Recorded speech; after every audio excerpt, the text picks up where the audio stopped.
How's everybody doing? Well, I'm doing amazing. I'm super excited, and I'm getting more excited with every new person joining in. So this is cool. And this is my first time doing a LinkedIn event, by the way. So pop Yeah, that shit. and Yeah. we've been really excited and waiting for this moment where you would come Yeah. in. It's really cool. You've been like from the first guest we had the intention of bringing you in, so it's been interesting the wait. Yeah. I mean, all three of us talk all the time. So we had to do this eventually. We had to do it. And yeah, I'm excited, dude. Hey, Simon, Angel, Hira. How you doing, Darren? Yeah, doing good, man. Just glad that I'm over that flu now. So that was a long 3 days. Oh, All right. So I'm gonna start giving us a little bit of an intro. For those joining who've been with us before, we do this every Friday. Our main subject is mastering LinkedIn client attraction, which is both Darren and I. We have. Am I still here, or did yeah, Yeah, you LinkedIn still are. here. drop me? Okay, because my window refreshed. So both Darren and I, we have complementary positions on this subject. So Darren is a master at not just optimizing profiles; he designs and creates high performance LinkedIn profiles. We're talking about profiles that get found on Google and LinkedIn searches. It's another level. Myself, I'm a marketing strategist. I'm currently dedicated to creating systems that inbound systems that just bring leads to you without you having to do any outreach and convert them to clients automatically. And now, and I posted about this week. We have Arsam joining us, who is a content strategist. Everybody wants to know what content to post and how to create content. And Arsam is our favorite content strategist. Last year, he did a fantastic job with some accounts. He brought some accounts from 2,000 followers to 12,000 followers in I don't even know how short of a period it was. I'm gonna let Darren talk to us on that one. Yeah, so we started working together. It was actually May the 1st last year. Arsam reached out, asked. He came fully prepared. So normally when people reach out in DMs to pitch me in DMs, normally 99% of the time it just pisses me off because it's stuff that I don't want. It's the wrong approach. It's just pitch slapping straight away. I've had it multiple times this morning already. But Arsam came with a lot of preparation, some suggestions, a lot of data. He came like with so much stuff at me. I was like, okay, let's have a chat. And yeah, eventually we went through all the stuff that he wanted to talk about. And I was his first client last year, so he had come out of marketing college. He'd done quite a lot of time in the study as well, and mastering the art of content strategy and branding. And I said, I tell you what we'll do, we'll if you can do me a really low price, I'll give you a chance, and we'll do a month. And if there's any results, we'll look at what we can do from that point. And so he agreed, and he put the content together. And May the 1st, which was the first post that went out, we had over 700 followers in one day. From 2,500 followers, we grew 730 odd followers, I think it was, in one day. It went absolute nuts. And I ended up with about £6,000 or £7,000 worth of work off one post. And it just from that day, then I just said, right, send me a new invoice, because we're going to get you paid. If you can do that in one post, we're going to get you paid properly. So that was the start of our relationship. And then over the course of the next 6 months, well, the next 90 days actually, he took us from 2,400 followers to 12,000 in under 90 days. And there was days where I just could not keep up with the engagement. I could not manage the DMs. The work was coming in too fast, and it just got to the point where I ended up just closing the app and just shutting the computer down and dealing with it for a couple of hours in the evening because I couldn't manage it throughout the day. It was really having an impact, a good impact for the income, but a bad impact on me trying to get client work completed because I was just too busy with the engagement side of things. So yeah, that's a quick introduction on how me and Arsam got started, and then we stopped working together for a little while because I decided I was going to pivot the business. And the business, when we made that pivot, it then caused a shift that we needed with the authority building and the content strategy that we needed to build. And then that meant that we went through a quiet period of no work for a couple of months, and I couldn't keep affording to work with Arsam because obviously he's building a business. He can't, keep low prices and stuff like that, which is understandable. But it was always my intention to start working with him again when I was in a better position, and that better position came last month. And the first of this month, we started working together again. So the first post went out on the 1st of May, exactly a year from the last time. Yeah, we were joking around that May 1st is our anniversary. And yeah, so we talked to each other and said, yeah, we got to start in our anniversary, and we were joking around with it. And we actually did start in our anniversary, 1 year anniversary. So yeah, I mean, to be honest, in 1 year after my work with you, my life absolutely changed. We were able to do amazing work with you, and when you're able to do really good work, more people want to work with you. So yeah, from therein, I got another client, and then I got graphic designers in the team. Then I got another client. Then again, the team grew again, and right now we're 4 people with me. And we were just talking, just closed a new client, just got to full capacity again. So it's been such a cool journey, honestly. Like, life changing, like everything has changed for me, and that's the power of being able to provide value for others. When you're able to provide a lot of value for others, you're able to provide a lot of value for yourself, and that has absolutely changed my life. I love this story. And that's so you can see more or less how Arsam became a bit of a powerhouse when it comes to content strategy. It's not just writing content, it's having a strategy behind it. Um, so before we get onto the subjects, I wanna just give a little brief to those who haven't been with us before. So this is a very relaxed conversation. We'll be chatting, I'll be asking a few questions, and we'll try to always stay on the subject of mastering client attraction through the three. Now today we have the three main pillars that I believe are the most important of building a business on social media, which is the content. It's the profile, which is the centerpiece that distributes that turns that attention into leads, and then the inbound systems, right? So the way we work with this is like anytime you have any questions, just raise your hand, and when we find the right moment, we'll bring you up stage and you can talk to us. And anytime, this is like an absolutely free event. There's no moment for to ask questions or to talk, so feel free. And with this being said, let's get started.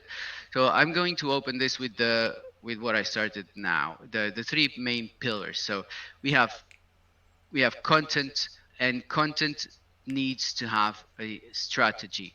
That's the main part. The first thing anybody sees is the content you create. But it's not just content. It's not just the posts you post, right? So there's comments that are part of this strategy as well when you're commenting on other people's posts. And that's where I want to start, because some people aren't even ready to start creating content, but Yeah.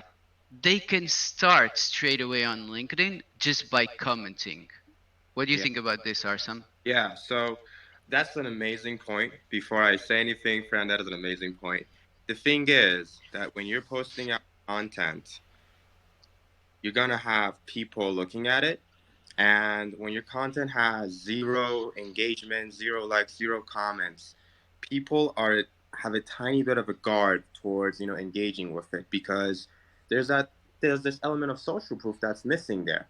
So that's why something we like to do with our clients first is creating them an engagement list, community, and really finding who do we want to add to our community, and how do we want to support them, and who do we want to support, and really optimizing this list of who am I supporting, who's supporting me back.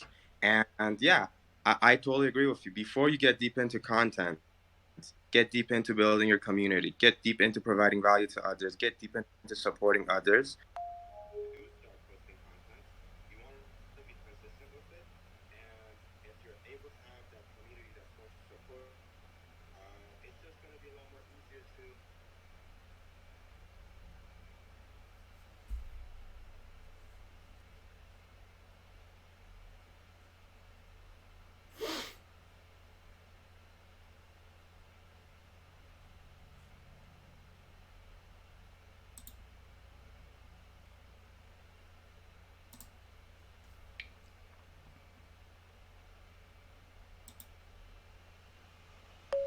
Community will help support and push your content. And if your content is actually good, it's going to reach to more people. And it's just going to be a more fulfilling journey. The right people around you and the right support around you. Yeah, it doesn't matter. I mean, we can have the best content in the world, but people still need some proof to start actually even reading it. I remember when I first came on LinkedIn, I wasn't new to content creation, so I Yeah. had a YouTube channel, I've blogged, I've done a lot of content, and I knew my marketing, so I knew how to talk about marketing. I was still getting one like, two likes, and Yeah. nothing out of it. So the first attraction that you actually get as a content creator on LinkedIn is not because your content is good. It's because it's out of reciprocity, because you started creating people who engage back with you, and they start to pay attention to you, and then after a while they start seeing, oh, this is actually good content. Yeah. Do you think that's how it works, Arsam? I mean, to be honest, let's say before I post content, I make friends with Fran, I make friends with Darren, I make friends with Aisha, Audrey, Jasmine, Alec in the chat. I make friends with Harris too. If I make those friends and then I post content, well, it's way more likely that they're going to look into my content. It's way more likely that they're going to actually read what I have, and it's way more likely that they're going to engage with it. And if my content is actually good and the people who I made friends with engage with it, it's just gonna subconsciously nudge people to do the same. So I completely agree with you. And the thing is, like when we're scrolling through LinkedIn, there are thousands of creators out there. One way to compete with those thousands of creators is to actually get in depth, get into the DMs, get into connection messages, get into their comments, and start creating relationships so that you could have more people engaging with your stuff and therefore having a more fulfilling journey throughout your LinkedIn content creation. And this isn't just for LinkedIn, in business, even, in whatever you're doing. If you have relationships started at the have if you have relationships before you start, your business is going to grow faster. It's going to be more engaging. You're going to get more sales sooner. If you have relationships at the start when making new friends, you're going to find new friends faster. So whatever you're doing, if you have those relationships at the start, it's just going to create a very strong infrastructure for you to build upon. And that's why, having that network, having those people around you could, launch you into the place where you want to go. Absolutely, and I would say even, I mean, some people aren't even going to create content, and it's still, I mean, they can still work LinkedIn without creating content, just out of creating that networking with people, commenting, and starting to make contact, starting to be seen. You can be seen without creating content. So if creating content is not for you, don't get discouraged. LinkedIn is And still for you. I, I love that. I love that. And like, there's this guy on LinkedIn, Alex M.H. Smith. Like, he's been growing so fast. He's a book author. The dude's a genius. And, I was studying him because this is something that I do normally. I study top performing traders. And something that I saw and something that I read within his work is that he said that not all industries are going to, have a lot of good performance out of their content. So, for example, a lot of people in this chat are actually providing LinkedIn services. LinkedIn is a growing market and it has like a huge niche, and a lot of people are actually doing it. And even if you search LinkedIn and Google Trends, you will see that it's growing. This is an industry that if you do content, it's like really good. It's like amazing. But there are other industry, let's say like M&A services, people who sell businesses. If they do content, I'm not saying they're not going to leverage it, but they're not going to grow as fast as somebody like who's talking about AI, as somebody who's talking about sales, as someone who's talking about leadership and stuff. So you got to look into your industry and your niche before you decide on your strategy. So a lot of us can leverage on content first. Okay, but a lot of us can also leverage on DMs first. You got to look into your industry, your niche, the people who are in there, and choose your strategy based on the people who you're serving and your market, and what will work the best, what will bring you the most for the time that you're spending here. That's it. That's it. That's I love it, Arsam. Thank you. There's one thing before we continue and we get into actual content strategy. There's one thing that Darren and I have been talking about is we'd like to have the input of you guys who've been attending our events or who are here today about who you'd like to see as a guest in these events. So if you'd like to leave us a comment in the comment sections of the event page, tag whoever you'd like to see here chatting with us about this subject, mastering LinkedIn client attraction, and we'll work on that one. Right, Darren? Yeah, yeah, sounds good, mate. All right. So now content strategy. Arsam. Yeah, All right. So I'm a marketing strategist, and I know there's no one strategy for everybody, right? So every kind of business will have a different strategy, but in content there are things that are more or less repeatable. I hate templates myself. We spoke about this, yeah, yeah, but they do work there because people like they see always the same. yeah, Familiarity is a big thing in marketing, right? yeah. We like familiar stuff. So could you what would you say about how would you let's phrase it this way. How would you give a give a tip about a type of content strategy that would more or less work for everybody, like the type of content that you would post weekly? Okay, so the thing I want to open up with first is that social media is like this huge market research sandbox, and you get to, push out ideas and see what works and see what doesn't work. And sometimes you think you have a brilliant idea and you push it out and it flops. And sometimes you think this idea might not perform well, you push it out and it absolutely goes fucking viral. So that does happen.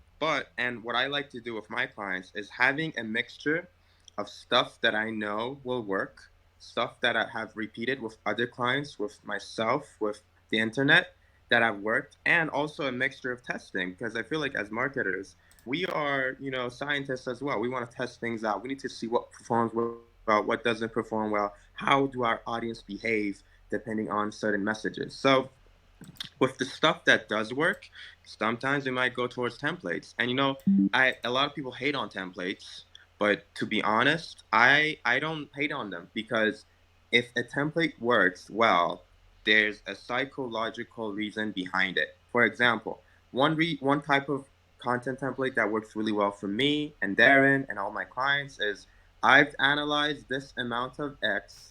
Here's like 10 things that I learned, or here's like a quick summary in 10 seconds. That is a template that I use often, and it performs really well often. But one of the reasons it performs so well is because it's messaging people that they're going to get their time saved a lot.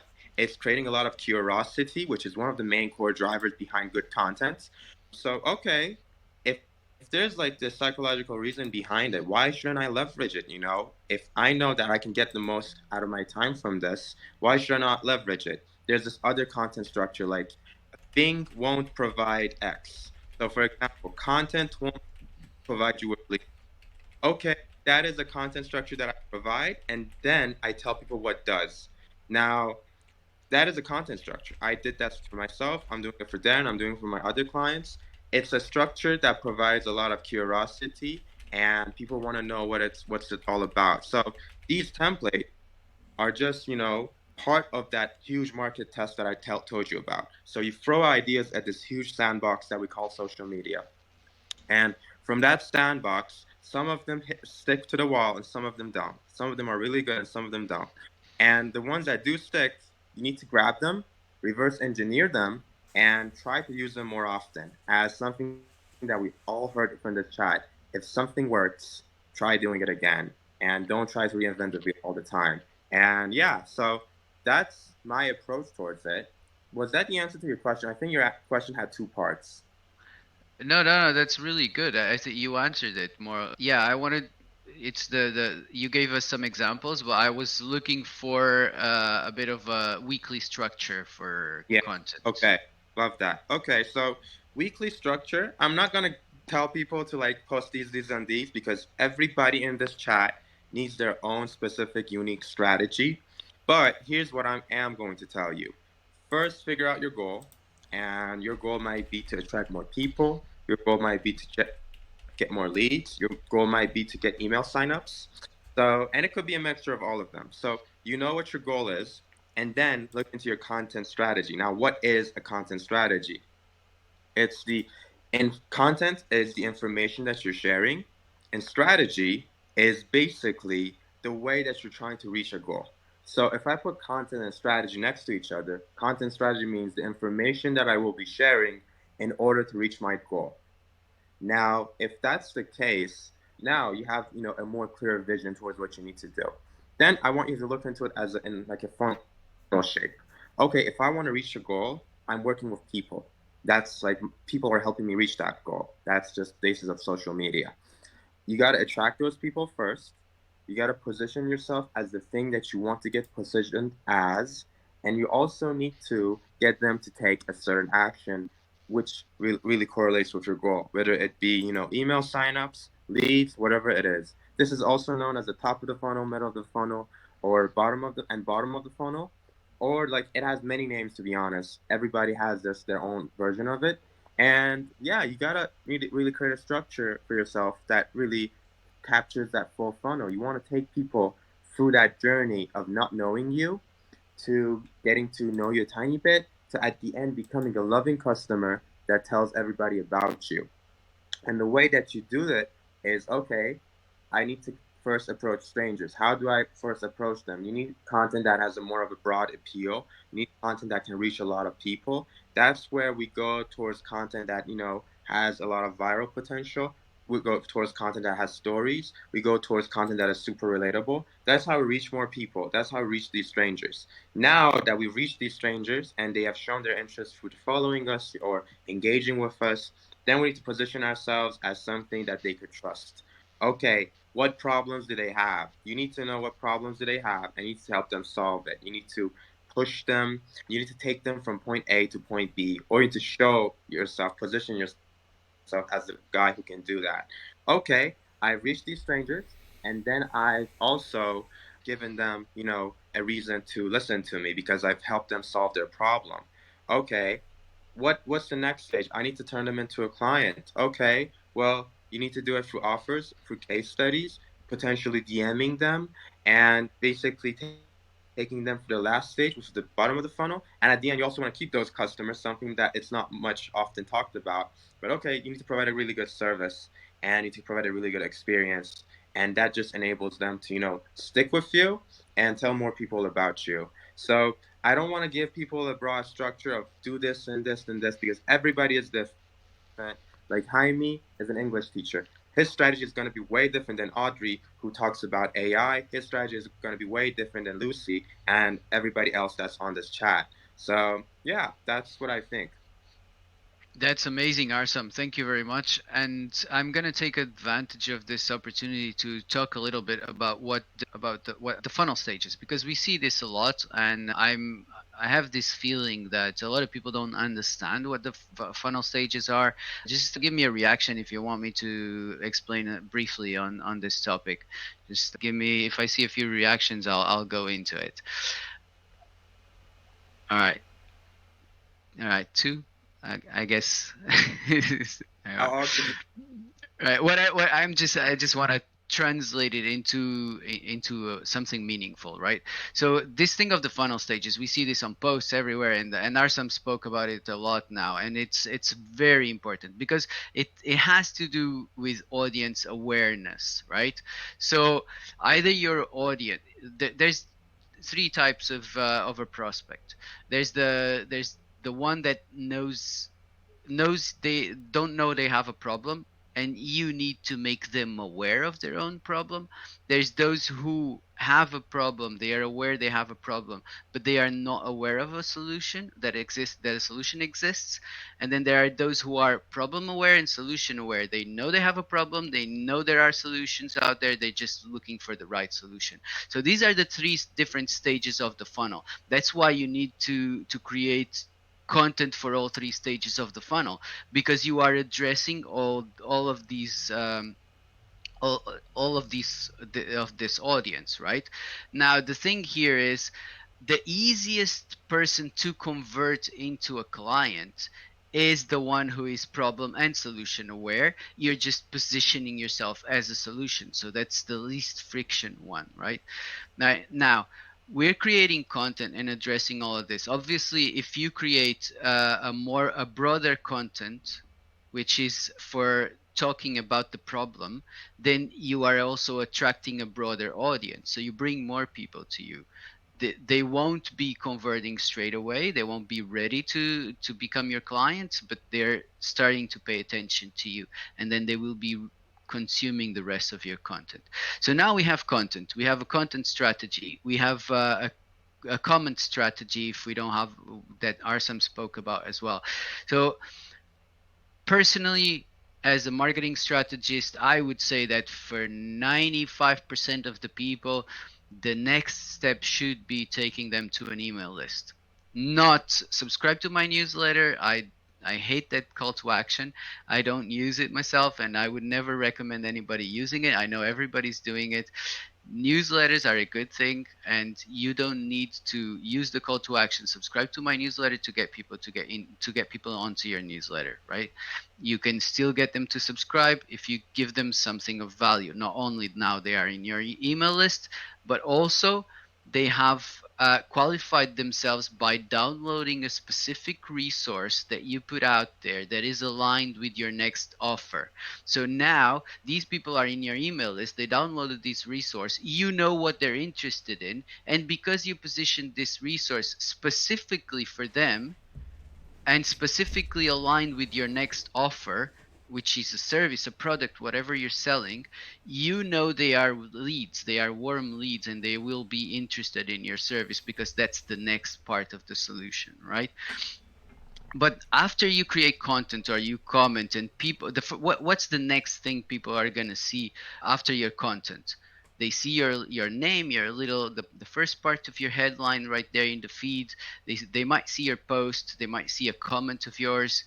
The next thing that they're going to do on LinkedIn before you take them off LinkedIn is click through to see your profile. So now I'm just going to leave it open like this, and I'm going to let Darren talk about profiles, because we're trying to move away from profile optimization that has become a cliche on LinkedIn. And I want Darren to talk to us about high performance profiles. What's a high performance profile, Darren?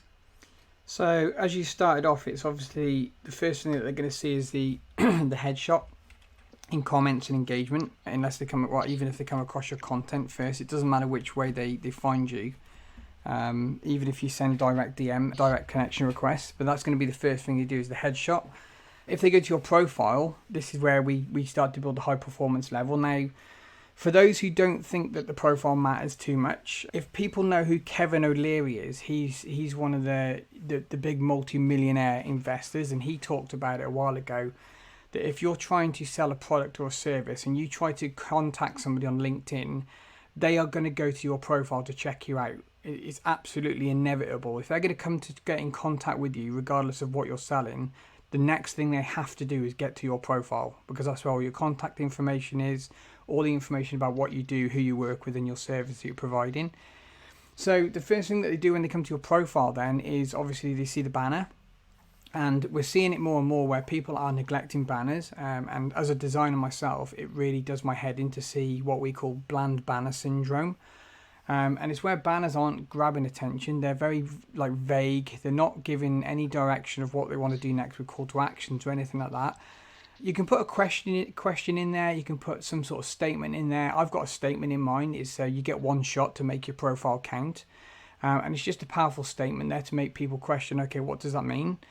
When it comes to actual optimization, before I go on from there, when it comes to actual optimization for search, we lace the entire profile with keywords, and that goes from the custom URL all the way through the copy of the profile into the very bottom end as well. So there's 7 areas on the profile that we optimize for search, and not only does that optimize for LinkedIn search, it also optimizes it for being found on Google search results as well without any further spend on marketing.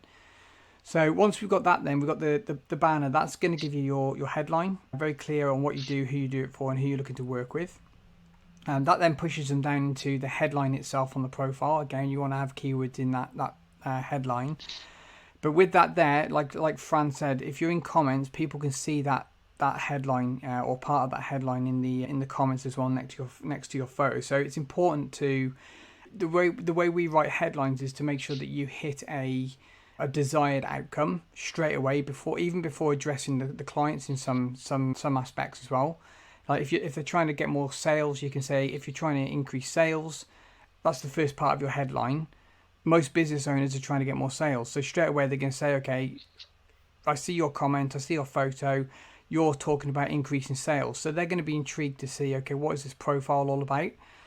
With me now, we're targeting coaches for profiles to build high performance profiles for coaches. So part of my headline now is building high performance profiles for coaches. So I'm addressing the actual client at that point. Then from that there, we move down. So by the time people get through your banner, your headline, and your content, they should pretty much already be sold if you're speaking to the right people in the right tone. Um, Most people don't tend to go through an about section, and I know there's going to be one or two in here that go, yeah, I always read about sections, but Richard Vanderblom did a very good stats review recently, and it said that 97% of people on LinkedIn who visit a profile will not click see more on an about section. So this means then if they do see the about section without clicking see more, you've got like one or two lines of that about section to really make an impact. Okay, so that's where your hook's got to come in as well. All right, so when we build the profile itself, we typically go from content to banner straight to the featured section, and that's what we look to aim for. So the banner will say we do X for Y, or in my case, you get one shot to make your profile count. We build high performance profiles for coaches. Go to my featured section and grab some cool stuff, or whatever it be. And then when we get to that featured section, then that's where we're looking to get everybody off the platform, right? So that's into your email list via lead magnets. Okay, so that's a quick overview of, well, I say a quick overview, that was a lot of information thrown all at once, but that's where we get them to the featured section, get them off the platform. Now they belong to us. Their contact information is ours in our own list, right? So I'll pass it back to Fran to carry on from there. That's amazing. That's why I call the profile the centerpiece of your LinkedIn activity. And actually, a lot of times, Darren touched on this a little bit. A lot of times, people will find your profile without a comment of yours, without a content, even a piece of content at all. And that's what Darren touched upon on is the searches. So you can be found on searches, not just on LinkedIn. And I'm not going to go deep into SEO, but so that nowadays ranking on Google searches is completely authority based, domain authority. And if there is any search for professional services or for professional profiles, let's say someone is looking for a content strategist, right? And I'm looking to hire how to hire a content strategist, for example, or whatever, something like this. This is obviously I'll find an article explaining, but what is the domain out there that ranks the best for such a search for professionally focused searches? It'll be LinkedIn. It's one of the highest ranked domains in this area. So if you have an article posted on LinkedIn, not on your website but on LinkedIn, specifically on this subject, or if your profile is properly optimized using the right keywords, which is one of the things that Darren teaches in his course that he does for his clients, and that you can even find a free resource in his featured section. What if you have this optimization, your profile can be the first result in a Google search for your services. Yeah, let this sink in. How powerful is this? All right. And then what the next thing Darren said is now they're visiting your profile. What do you want next? You want to take them off the platform, not just off the platform, because LinkedIn doesn't belong to us. Our how many followers we have, they are not ours. disappear any day. Just at the click of a button, they can be gone. Suspended accounts, closed accounts. I've seen this more so often that you have no idea. Recently, a while back, someone came to me saying they lost a 65,000 follower account on Twitter. And what can I do? And my first question is always the same. Well, you have an email list, right? No, I did not. He did not. So, so start over. That's the, so again, an email list is always the next step. It's Can not just because it can protect you. Go ahead, Arsam. Yeah, I want to add to this. I absolutely love this. So, we've been seeing, people get their accounts like lost or like, suspended for a few days. And a lot of us run our businesses on LinkedIn. And like for example, there's this guy Chris James. He's absolutely amazing, and he has 18,000 followers. And he lost his account for a week. And I feel like for somebody like him, who's a LinkedIn expert, losing your LinkedIn account is like losing your business. So I completely agree with you. It's like you got to take people outside of LinkedIn and keep them there. And something amazing you could do is emails. Perry Van Beek is actually in this chat, and he's a sales navigator expert, and that's something that he talks a lot about as well. LinkedIn isn't necessarily the place that you sell to people. It's the place of contact, and it's the place where you position Where you yourself meet them. solution. And yeah, you got to take them outside of LinkedIn. Now, this could be a video call, this could be the email, this could be whatever your pipeline is looking like. But yeah, this is the point of contact. And the goal should be to take them outside of LinkedIn in order to, turn them into a client. And a very powerful concept that I'm, getting really close to these days is the power of pipelines. I had this prospect, and he was a pipeline expert that helped unicorn companies scale their sales with sales pipeline optimization. And something I learned from him is that, your pipeline is your everything. And if you need to figure out what is the correct pipeline for you. So, for example, Sandra does branding. Okay, her pipeline might be very different from somebody who's also selling a course. Her pipeline might be different from Perry Van Beek, who provides Sales Navigator coaching services. Perry Van Beek's pipeline might be different from Haristu's or Simon's, who are providing different types of services. So it's very important to figure out your pipeline. And for me, your pipeline is the stages that you're taking your audience on in order to turn them from a lead or a prospect to a loving customer. And I want to provide an example to provide a lot of value. Right now with Darren's pipeline, okay, we have that content, and that content is providing decent impressions and eyeballs. From there, that traffic goes into the email, and from the traffic we are providing like crazy nuts amount of value. I've been there, I've seen it, it's mind-blowing. And from there we then take people to the next stage of the funnel. Now, something that I see a lot of other people do, they might provide their content. This is another pipeline example. They might provide good content and good engagement. That traffic then turns into followers and profile views, and then they might engage in social selling practices where they take a look at who's following them and who's viewing their profile. They qualify them if they are client material, and if they are, they start DMing them and they engage in social selling, which is basically starting a conversation with that person. For example, I might message Alexander and I say, "Hey, Alexander, how are you doing? What's up? How's life? How's business?" He says, "Yeah, everything's good. I'm starting my coaching business." I was like, "I love that. How are you doing? Like, or how are you scaling it?" And we get into his pain. We get deep into his pain points. I try to figure him out. And by the end of it, I might do something like, "Hey, Alexander, I know about your pain points. I've actually helped my clients with something very similar. Maybe we could hop on a free call, and I could tell you how I help my clients and how you could do the same. And in that call, I provide as much value as possible, and then I might end it with a soft sell or something." So what I'm saying here is, based on your preferences, your target audience, your service, your offer, your price, you need to figure out what is your pipeline.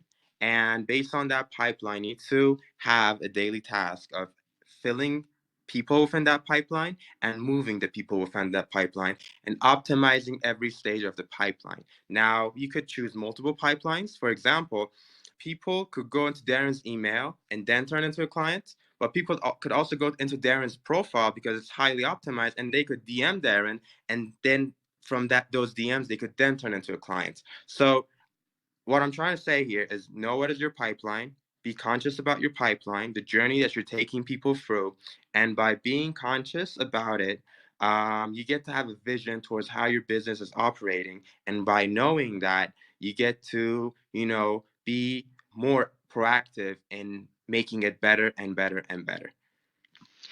That's amazing, Arsam. I appreciate the tips, although they are outbound tips, and what we're focusing here on inbound. So I will try not to get too deep into this, but these are value bombs that you were dropping here. And yeah, I just want to highlight again because today we've had a very talking about outbound, a very outbound conversation. It's been us only. And if anybody wants to talk to us, ask a question, just raise your hand, leave your hand up, and we'll bring you up on stage. Because that's one of our favorite parts of of these events is having a conversation with you guys, seeing where you're struggling and trying to solve those problems and help you from our point of view. On this note as well, I want to repeat, if there's anybody you'd like to see on this event, on these events talking to us, just you can leave a comment in this page, in the event page, and tag the person who you'd like to see, and we'll reach out and invite them to come and speak to us. So if nobody wants to ask anything or talk to us, I'm going to move to the next subject. And unless Arsam, you want to say anything else on this subject of pipelines, although this is mostly outbound, do you want to say anything else on this? On the topic of inbound, yeah, I guess I would. I don't know. I don't know actually. I've got to be put on the spot. Yeah, it's all right. No worries. We'll move over. Yeah. But yeah, I wanted to also talk. Oh, Sandra has a question. Thank God. Okay. Uh, Sandra is the savior of humanity, thank and God. I really appreciate having the opportunity to have Sandra talk to us. Oh Uh, yeah. she's a person whose content which is the main subject of today, I appreciate a lot. And Sandra, what do you have for us? Hey, how are you? Hi, everyone. Good, good, Hello. good. How are you doing? I'm good. I'm on a balcony, so I hope, and I live in the city center, so I hope it's not too noisy because I'm not sure in the headset I have. No, No, it's it's in. good. Okay. So I have a very interesting, maybe provocative question. So, what we see, I have my own opinion, but I'm really interested in your opinion. So we see a lot of very strong content coming from people that are on the sales side and very strong people and claims that are on the branding side. So there are like two very different, forces kind of clashing because each force claims its own. What is your view? Who to listen to? This is my question. Uh, Both. so, who to listen to in terms of the branding people or the sales people, or yeah, is that the question, Sandra? The Yes. question maybe more would be, right, because the branding marketing's perception on getting clients and leads is more on the inbound side, Yeah. while Yeah. on the salespeople perception Yeah. is strong DM strategy, right? And it's very confusing No, because each side will be kind of strong in its own claims. And I'm curious, I would love to open this debate. I love that. I You love that. just did, Sandra. Thank you very much. We have already two more people to speak, so that's amazing. Yeah. Arsam, go ahead. Sandra, you just started a movement here. So here's what I believe. I spoke about this earlier. I said, depending on your industry, some people need to focus more on content because content is going to bring them the most amount of leverage. Some people need to put content secondary because reaching out and maybe DMing people, that will bring them the most amount of leverage. And on top of that, you also need to see your preference because if this is going to be something that you're going to be consistently, you got to be kind of motivated to keep on doing it. Some people hate DMing people, some people hate doing content. So it's a combination of market preference, motivation, all those things. So if I'm speaking about LinkedIn growth and AI, content will bring me a lot of leverage. But if I'm talking about something that is a really niche or has a very specific type of audience that I might not be able to really grow with content, I would go more outbound and DMs and stuff. But on top of that, no matter what you do, no matter what you do, I think branding is the first step of whatever you're doing. So I don't care if you're outbound, inbound, that brand strategy, that brand identity, that lays the infrastructure in order to get for you to get better results both from your inbound and from your outbound. So yeah, that's my take on it. Yeah, I absolutely agree. And from my point of view, so I do zero outbound, like literally zero outbound. I don't even send connection requests. Every so often I see someone that I really like and whose content I really like, and I reach out and I send a connection request. That will be maybe once every 2 weeks or even less. So I do zero outbound. I don't reach out to anybody, and my LinkedIn journey has been 100% inbound. So all I do is I put out content, I interact with people, I interact with people in their content, I find good content, and that's what I look for, and everything is inbound for me. But one of the first things I did was to hire a branding strategist to work on my branding. This subject is so interesting, Sandra, because I don't know how many here are familiar with these two people. Gary Vaynerchuk, everybody knows for sure. He's a branding master, social branding master. Gary Vaynerchuk and Russell Brunson, who is a person I've followed for many years. I read all his books.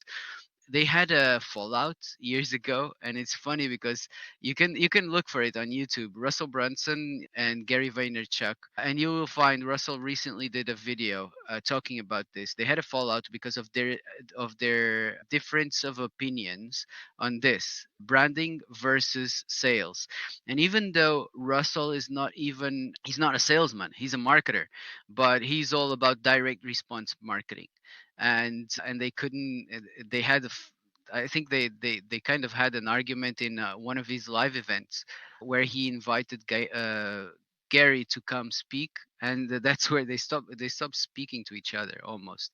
So that's an interesting one to go and watch. Russell said recently that they're starting to understand each other, and that's the video he posted. That's an interesting one to go and watch.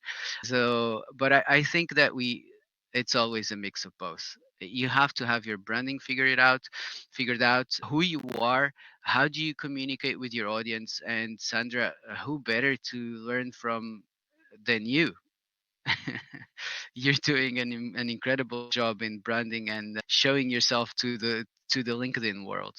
So if you're not following Sandra, go ahead and follow her, please. I Sandra's content, it blew my mind.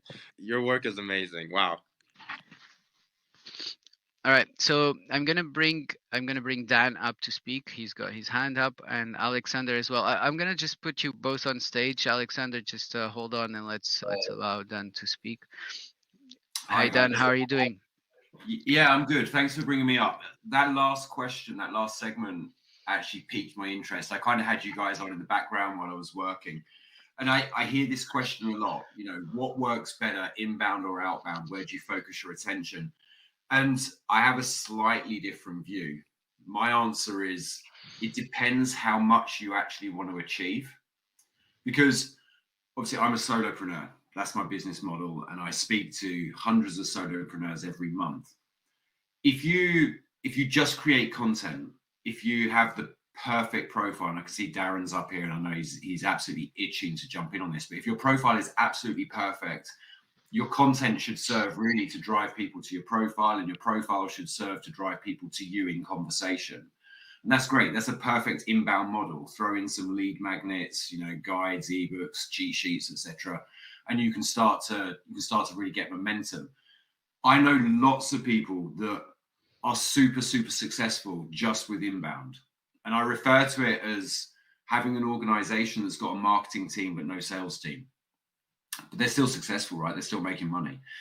If you want to take it up to the next level, if you've maybe saturated your market, you're getting great results, but you want to scale that business, then you have to look to outbound. You have to create your sales team, because your outbound are dragging people to your profile, whereas your content is attracting people and they're landing on your profile. So I think my answer is, it very much depends on what you want to achieve at scale and what is working for you right now, and whether you need to increase it or whether you're happy with the volume of work that you're getting, the number of clients that you're getting. Most solopreneurs couldn't handle the volume of clients they would attract if their outbound and inbound were working perfectly. It would flatten the businesses out. That's a very interesting point of view, Dan. I love it. That's a little bit of what Alex Hormozy focused on for growth. But we're talking about that's how Alex scaled from, I think, from 10 million upwards. He didn't start doing outbound from after 10 million.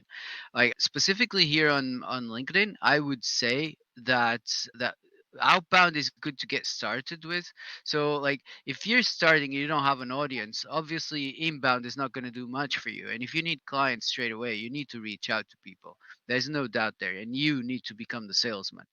I haven't done Do you that. not think that, Go ahead. sorry to interrupt you, No, no. do you not think, so look, we all know, everybody in this room today knows the algorithm has changed over the last year on at least 2 occasions. And on both occasions, it's had a profound impact on organic growth.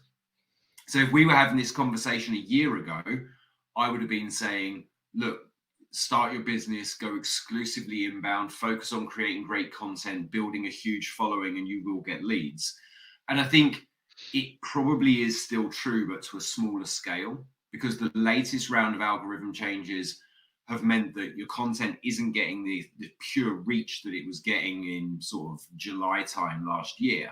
So I think a lot of those lessons, and I say to people all the time, just be really careful on the lessons and the advice you take and whether it's current advice, because I see people today putting out fantastic content, perfectly relevant, perfectly useful, really adding free value, and landing, from an impressions perspective, in the low number of hundreds, whereas that same piece of content a year ago would have either gone viral or at the very least would have had tens of thousands of impressions.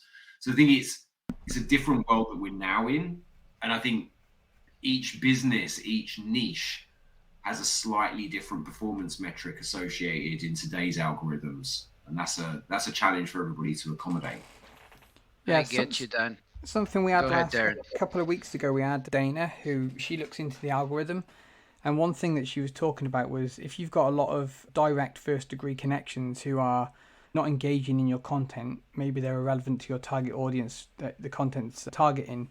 If they're not engaging, that also limits your reach through content itself. So what I've started doing now, I've got about 5,000 first degree connections, and I reckon probably 4,500 of those are irrelevant to my target audience now, because we're now moving into only working with coaches.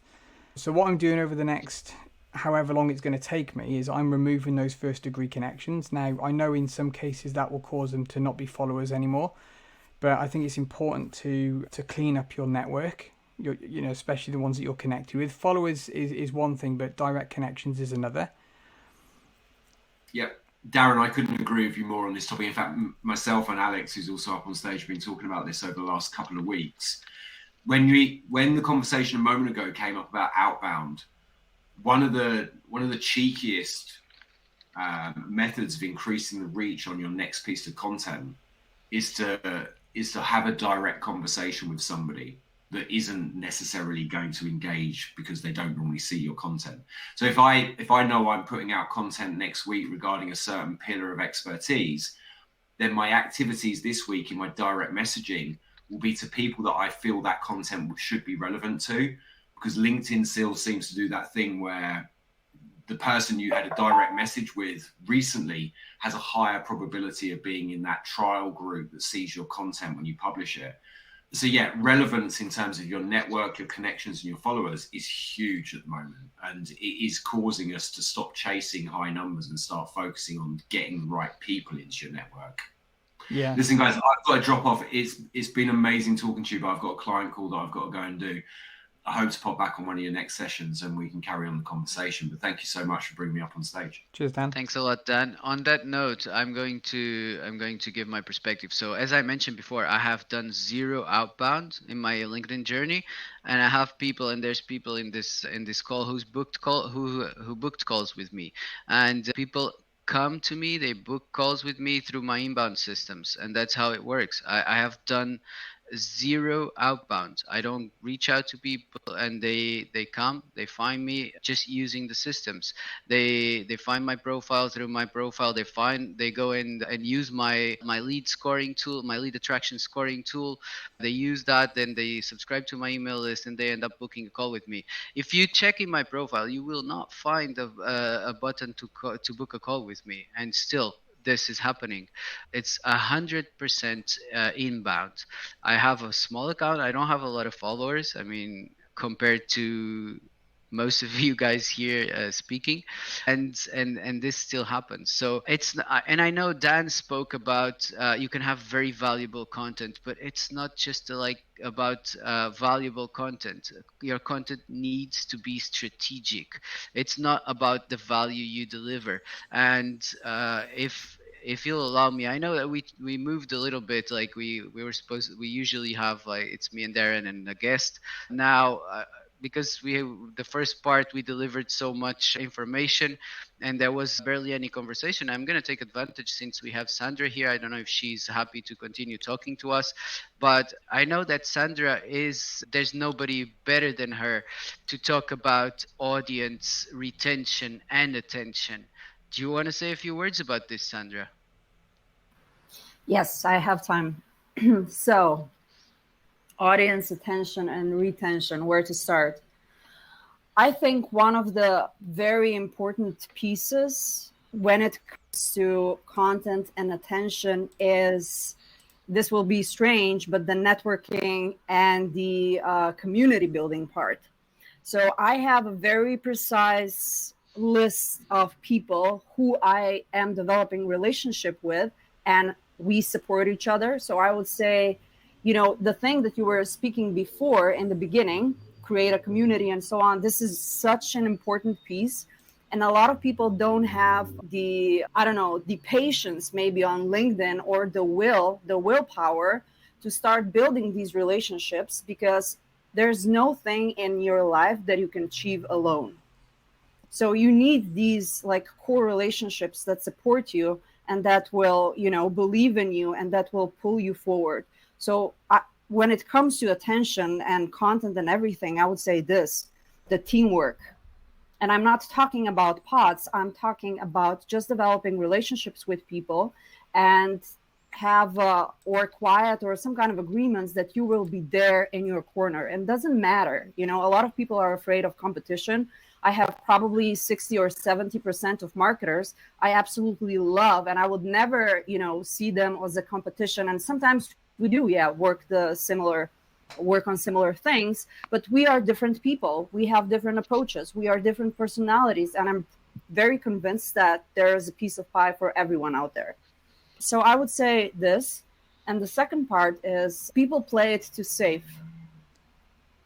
So we all know that the pieces of content, whether a copy thing or whatever, the ones that work best are the ones that kind of turn heads. And you can turn head with the message that you're sending out there. You can turn heads. One thing I think is hugely underestimated, by the visual pieces that you deliver. And there are different ways how you can turn heads. And people, they want to be present, but so I'm going to reference, I don't know if you know the purple cow from Godin. Yeah. So people are afraid to be the purple cows. And this is the recipe to get this attention. But attention also means that you're going to get haters. I luckily didn't get any haters until now, or if I did get them, they're very quiet and they're waiting until someday, they smash me. But what I'm trying to say, people are afraid to be the purple cow. And if you want that attention, you have to stand out in a way, and not by copying other people, but finding what is weird and different within you, and find a format that best works for you and deliver that to the audience. That's I correct. love something like I love everything that you said, and I just want to add on top of it something that I have in sales calls with clients, discovery call, is that we say, okay, your brand is the infrastructure of your business, so we need to really lay that out nicely to build upon it. And something that we do is that we figure out your audience, figure out the clients, figure out who we're targeting, and we also look into our competitors. And the reason that we do that is in order to create a brand that resonates with your audience but stands out from the competition. And I think like standing out is very important. Being different is very important, but it's also very important to do it in a way that resonates with your audience. So if Derek, for example, his brand is Pink Gangsters. Now, being formal, wearing that formal suit, it's very LinkedIn-y, in my opinion. Everybody's like kind of professional-ish in LinkedIn. So those suits really resonate with that. But I think the color purple, nobody's doing the color purple. Nobody's doing the rebel archetype on LinkedIn. So we figured out a way to make their brand stand out, be unique, but also resonate with his audience. And another beautiful thing that Sandra said is that you need to create that community and nurture them and give to them. And something that I learned is that in order to reach your goal, a lot of the times we are thinking about what are the things that we need to do, but another perspective that we could look into is who are the people that can help us reach that goal. So maybe we need to look into, okay, these are my target audience, these are the people that I need to have in my inner circle, these are the people that I need to be connecting with, these are the people that I need to be engaging with. And if I could get closer to these people, I'm going to get more business, I'm going to get more referrals, I'm going to get more closer to the goal that I'm having here. Yeah, that's the networking effect that Sandra was talking about, and what we started with in the beginning of this event. But what I was trying to get at is because Dan mentioned like there's a lot of valuable content and people don't, and it doesn't get impressions, right? So on the side of on that perspective, yes, you can have a lot of value in a piece of content, but if nobody sees it, they won't know it's valuable. It's the same as, for example, I knew Darren had a valuable course to sell, but if nobody buys it, they won't know how valuable it is. So that's the first part, is to get their attention. It doesn't matter that you're delivering like gold in your content. You might be delivering gold, but if you don't sell it, and selling content means with all the little tips that we've seen, but mostly absolutely look at Sandra's content because she's amazing at this. You will be scrolling the feed, you will see her content and it pops out, and you will want to see what she's talking about. So that is how you deliver content. And then so this is the audience, the attention grabbing, and then you have the retention, which Sandra just made a carousel about that, and it was amazing. I loved that one. I don't know. Alex was having some troubles unmuting himself. I don't know if you can talk, Alex, because you wanted to. I All can. right, It perfect. fixed itself. How are you doing, Alex? Not too bad. I'm glad to have my voice back, which is nice. Good. You can still feel something in there. Yeah, awesome. Well, thanks for inviting me again. And I just wanted to share a few of my thoughts on the question that Sandra asked, which was branding versus sales. Quite a lot to unpack there, and I think you guys covered a lot. Before I completely lose my train of thought, I just quickly wanted to jump in on what you said, Fran, around Russell Brunson, and everybody listening in the audience. Please buy a book from him called .com Secrets if you haven't. if it's not in your library yet, it's going to be one of the most eye-opening books that you can probably get. Absolutely. So I just thought I would share that. All three of them, but yeah, that's where to start. Yeah, but start with that. Yeah, it's something. Let's just say that it's definitely something. As for branding versus sales, I kind of go with what Dan was saying, but I think there needs to be a balance because sorry, let me just gather my thoughts because there was a lot covered. So number one, what you, Fran, said and Arsam said, also, I think you got to think about what your product is, also what your service is, and what your market is. So that's a big part of it, definitely. But whatever the part is, the main difference between sort of branding and sales is that sales is a lot more controllable. So sales are much easier to control because you can control your output much easier. Whereas with inbound or mostly like branding marketing, yes, you can do ads. Ads is although more outbound, I would argue. You can control a lot of aspects, but the algorithm is always changing. The season is always changing. The market landscape is always changing, and you don't really know. Like no matter how well you optimized your funnels and your inbound strategy and your content, there's gonna be a month when you get 10 leads, and there's gonna be months where you get 2, for example. Whereas with outbound, it's been proven, over the decades with hard sales, and that's why people still do it, is because it's 100% or nearly 100% predictable once you've got the process narrowed down. You know exactly that, I'm going to make 100 calls or send 100 DMs, and 20 people going to reply to me, and I'm going to invite 10 for a call and 5 going to convert. Right? It's much more stable and predictable. So that's one side to it. The other side to it is, like Dan said, it's much more scalable.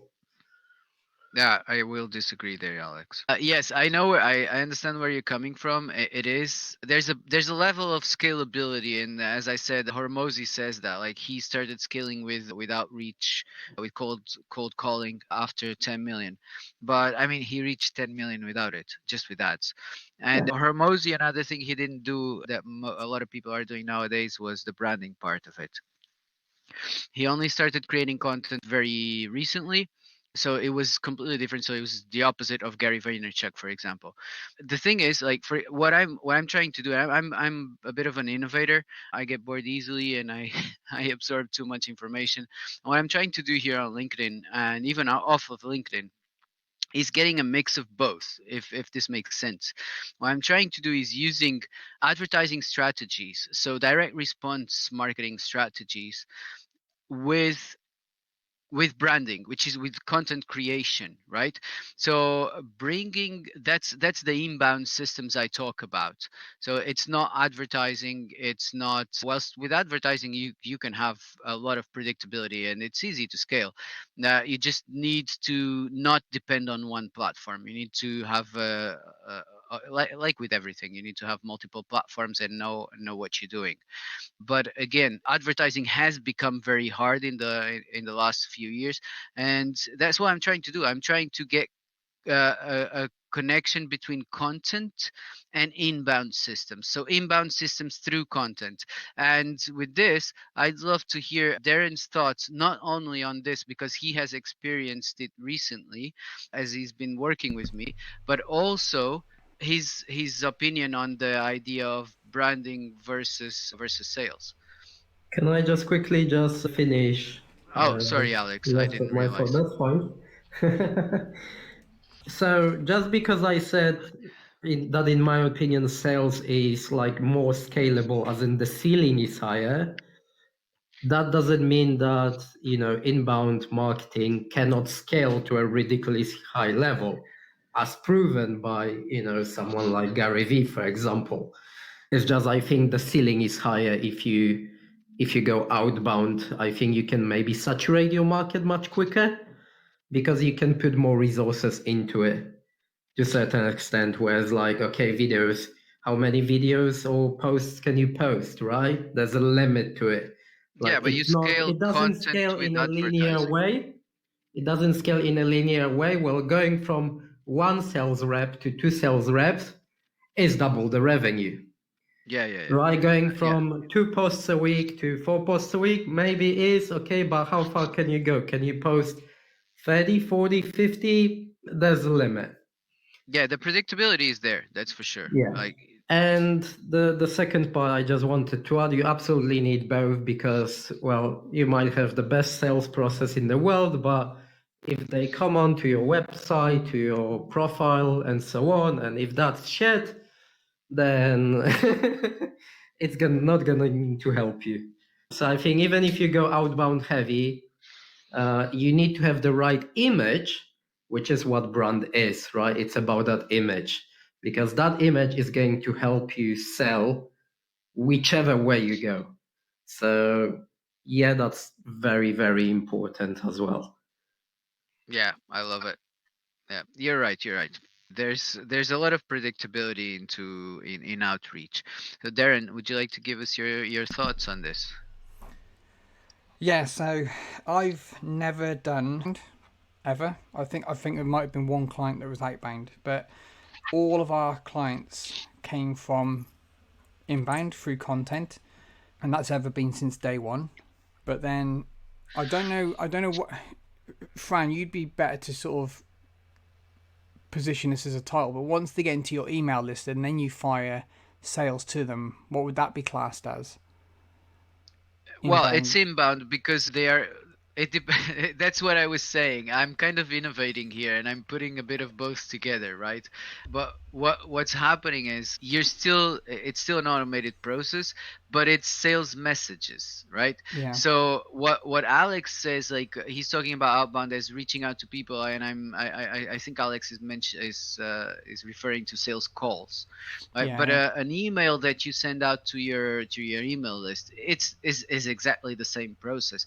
The thing is that these are already warm leads. It's the type of person that you're dealing with. When they are talking about cold outreach, so reaching out to people who've never heard of you, don't know who you are. Whilst I prefer to warm them up first, and then the person who I'm dealing with is someone I know is already interested in. Obviously, this is a very much smaller number of people, but the conversion is way higher. Right, okay. So someone who I like to follow closely is Chris Doe, and he's a massive fan of building content and a brand online which performs over time. And there was a conversation I had with someone quite some time ago, and it was talking about how there's two people online. So one is Chris Doe, who owns a multi-million-pound or multi-million-dollar design agency, and then there's another guy I follow really closely called Richard Moore. Now Richard Moore is all about DMs, connecting, going out and finding the work. Now initially, when it comes to getting clients, Richard is probably going to outperform Chris Doe. If they start from day one with nothing and they start from day one, Richard would initially outperform Chris Doe, right? Because he's there, in the trenches, going to find clients and all that sort of stuff.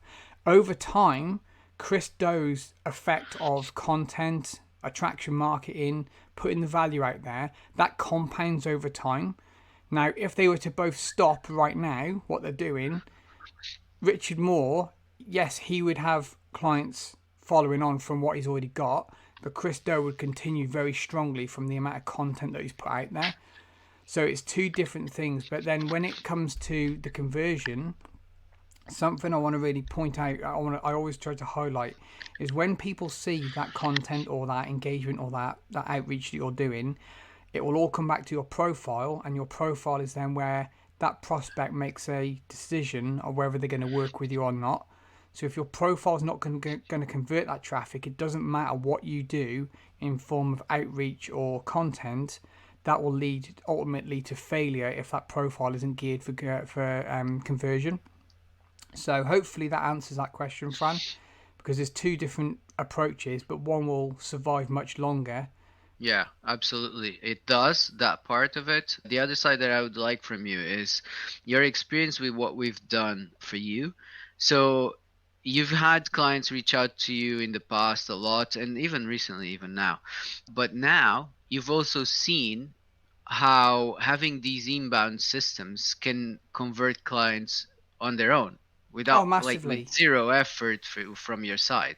Yeah, yeah. So one thing I didn't have for so long was a lead magnet or an email list, and it wasn't until recently. I think about 6 to probably a bit longer now, 8 weeks ago, something like that. From where you stepped in and said we need to sort out the funnels on that side. So we knew that Arsam was going to be coming back with us to do content.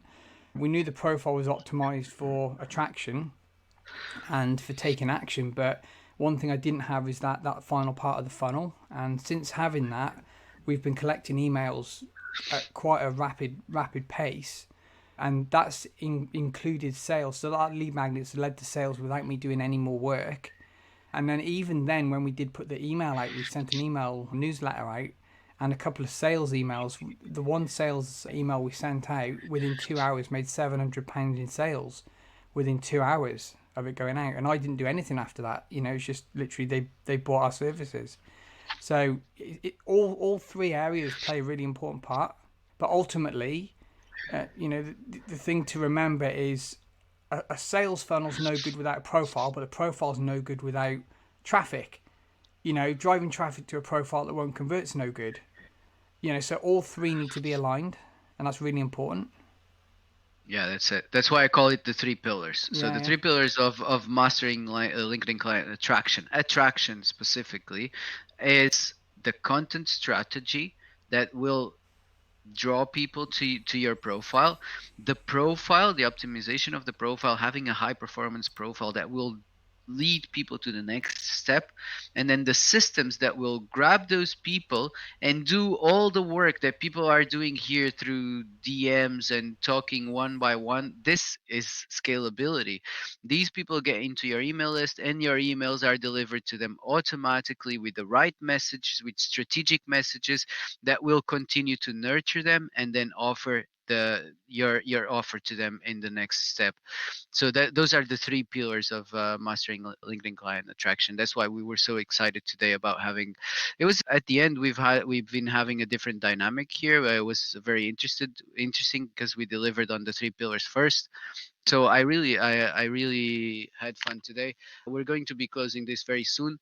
Just mentioning that next week we'll have a different perspective on storytelling. A lot of people know how storytelling is important nowadays, and we'll have Christopher Freitas with us, and he's going to be talking about storytelling. He's one of the best storytellers I know. He's ghostwritten over 33 books, and there will be a lot to learn from him as well. And one more note again, if you want to leave a comment and tell us who you'd like to see here talking to us, we've had some fantastic guests so far. I couldn't have hoped for better. We've had Audrey, who was here earlier. We've had Perry, who's been amazing. It was an amazing conversation. We have it recorded. It's on YouTube and Spotify, as hopefully this one will be as well. If the recording worked, because last week unfortunately I messed up Audrey's. So on this note, I want to thank everybody for coming. I want to thank Alexander for talking to us, Sandra for her perspective, and for the her notes on branding versus sales, which is a very important subject, and especially Arsam for coming and giving us his perspective on content strategy, and not only content strategy, he delivered so much more. Darren, once again, thank you very much, man, for being here with me always. no worries, mate. And that's it. You guys want to say any closing words, or anybody wants to ask any last question, just raise your hand, leave it up, and I'll bring you up to stage. I just want to say thank you so much for everybody attending today. Super fun. And yeah, thank you, Fran and Deb. doing these every week. These rooms are becoming legendary. See it growing more and more. So yeah, thank you everybody. It was amazing and it was such a cool experience. And I'm wishing everyone an absolute amazing day. Thank you. Thank you so much for joining us, Arsam. You got it. Darren, want to say something? No, I'm good, mate. Thank you. All done, mate. All right, guys. So thanks again for coming, and we're going to be closing the event now. See you next week, same time. Bye bye. Bye.